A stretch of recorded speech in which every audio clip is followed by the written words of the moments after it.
Let me ask you something and answer this honestly just for yourself. If your money stayed exactly the same way in 2026 and your money habits didn't change, would your life actually improve? Most people do not like this question, but deep down, they already know the answer. You worked hard, you earned well, you tried to save, but somehow money still slipped away. And that's because wealth isn't built by big money, it is built by small habits. The kind of habit that you repeat every month until one day your money compounds. Most people think that their financial future depends on how much they earn. No, it doesn't. It depends upon what you repeatedly do with your money, especially when nobody is watching. Yes, it may feel boring, but when you study the world's most financially successful people, we are not talking about influencers and the lottery winners, but people who have built wealth over decades. You will see that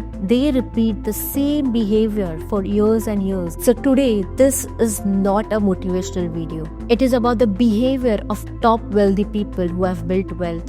In this video, we are going to talk about 7 habits that will decide if 2026 becomes a turning point in your life. If you stay till the end, you'll feel more clear and confident about your financial decisions.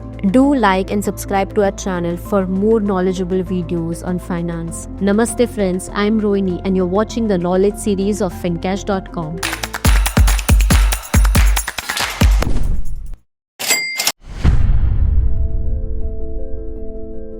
Let's start with the most important habit, that is clarity. It beats income every single time. Warren Buffett always knew his financial position, not vaguely, but he knew his numbers. Closer home, Nandan Nilekani has spoken many a time. He says that good decision doesn't come with intelligence or talent. They start with data clarity. And here is the hard truth that most people don't want to hear.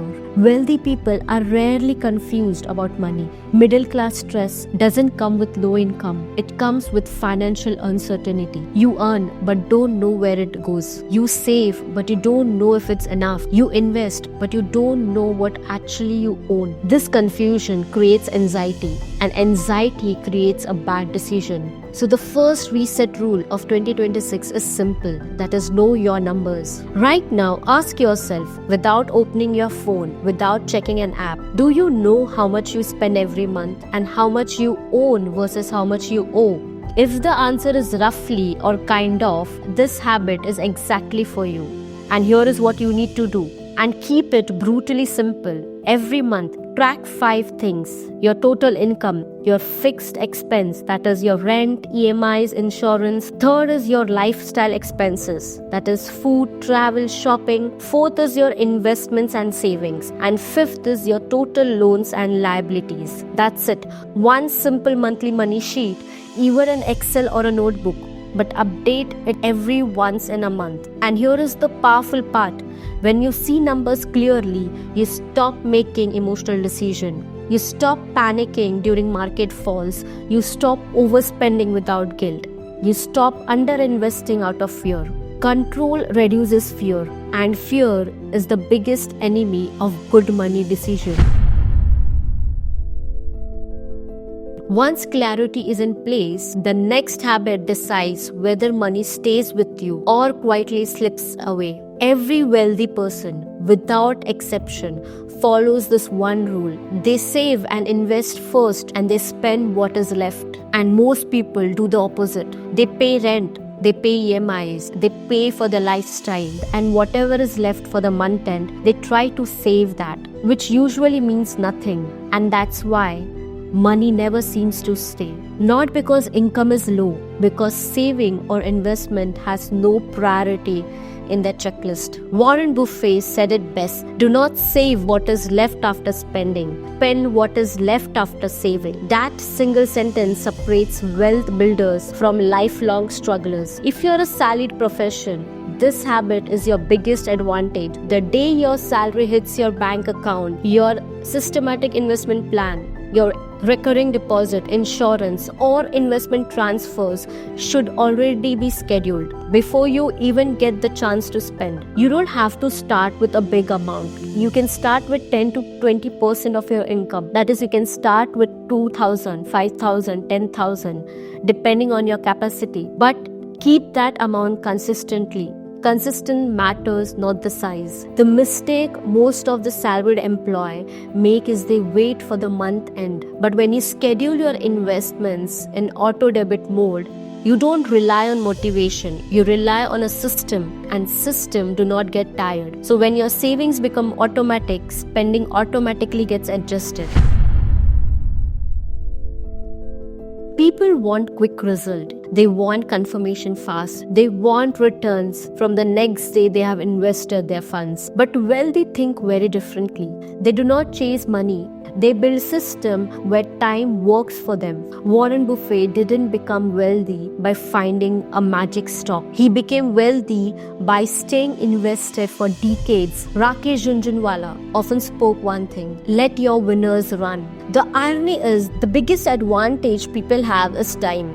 And time is one thing most ordinary people waste in investing. They jump from fund to fund. They panic during correction. They exit when compounding was about to begin. And the brutal part that most people don't like hearing is, short-term thinking feels smart, but it is expensive. Long-term thinking feels boring, but it is powerful. Compounding doesn't reward intelligence, it rewards discipline. And discipline only works when you have a long-term horizon. If you're a salaried profession, your biggest asset may not be your salary or your income. It is in fact the money that has been invested for 10, 20 to 30 years and more. Yet, most salaried investors panic during every market correction. They stop SIPs in between. They switch funds. That one decision can cost crores over a lifetime. But the wealth builder investors do the opposite. They increase SIPs during fear. They do nothing during noise. They trust the time. And that's where ordinary returns become extraordinary. If 2026 is the year where you finally stop chasing and start staying, your future self will thank you for decades.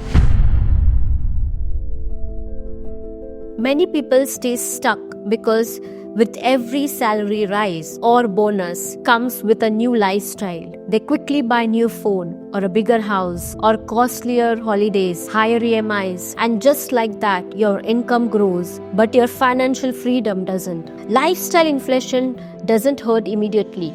That's why it is dangerous. It feels like progress, it feels like success, it feels deserved. But slowly it converts income growth into permanent expense, and permanent expenses are hard to reserve. Even high income professions feel broke, not because they earn less, but because their lifestyle hasn't eaten their surplus. Rakesh Jhunjhunwala once said something very powerful in essence. First become rich, then look rich if you want. But most people do the opposite. First salaried profession, salaries or bonuses is the biggest test. Follow these 3 rules if you want to do something different in 2026. Rule 1, every income increase automatically increase your savings first. Rule number 2, avoid EMIs for depreciating things. Rule number 3, your lifestyle should lag your income by at least 2 to 3 years. Follow these 3 rules. That gap is where wealth is built.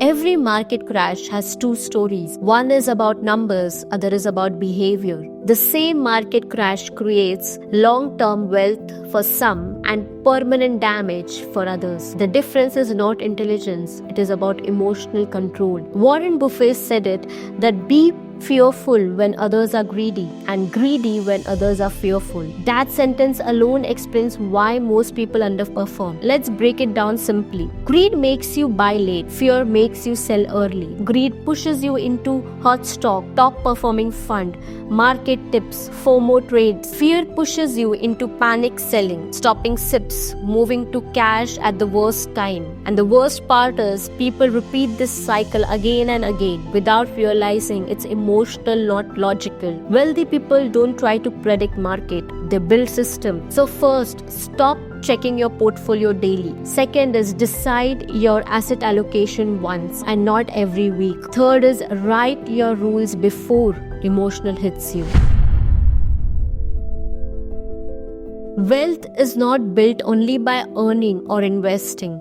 It is built by protecting what you already have, and that's where most Indians often fail. Not because they don't invest, but because one emergency wipes out 10 years of discipline. You can do everything right, earn well, invest regularly, stay disciplined, but one accident, one medical emergency, or one unexpected death in family, and suddenly people stop their investments, they sell their investments, and this hurts the financial goals. Rakesh Jhunjhunwala often said, the biggest risk is not taking enough protection. In India, medical inflation runs close to 12 to 14%. A 5 lakh hospital bill today can become 15 to 20 lakh in a decade. And yet, most families rely on office insurance, small covers, or their savings. For salaried profession, that's a dangerous illusion. They say that my company gives insurance. Yes, but that insurance ends the day you resign, retire, or get laid off. And the cover amount, usually not enough for serious illness. Smart salary earners buy one solid health insurance plan, one pure term life insurance policy. So first, buy insurance, not endowment or ULIP. Second is buy insurance outside your employer. That is at least 10 to 15 lakh for a family today, or more if possible. Third is don't mix insurance with returns. Insurance saves wealth. Investment grows your wealth. When you study people who have built wealth, you will see one common trait. They think in decades and not in months. Warren Buffett once said, someone is sitting in a shade today because someone planted a tree long ago. That sentence alone explains wealth. We are hardworking, we are intelligent, we are ambitious, but we should contemplate that if we are patient enough. There are people who change jobs every year. They change investments every year. Their goal is not stable. It keeps changing every other time. And then we wonder why nothing compounds. Compounding needs consistency and stability. A steady income, a steady systematic investment plan, a steady investing for about 15 to 20 years. Even if you have fewer goals, but ensure that you are committed to it for a longer time. Second, build a system that works even when motivation disappears. Third is stop restarting every year. Talent can give you a good year, but discipline can give you a good decade. And wealth is always a decade level game. 2026 doesn't need a new version of you. It needs consistent habits, done quietly, repeatedly, without any drama, though it may feel boring. And if you fix these 7 habits, your income may or may not grow, but your financial future will definitely grow. Because money may not change lives overnight, but habits and choices do. Every rupee has a job. When you respect money, it learns how to grow. It is your money. Invest it smartly and make a conscious choice every time you spend. May this new year be a prosperous year for you.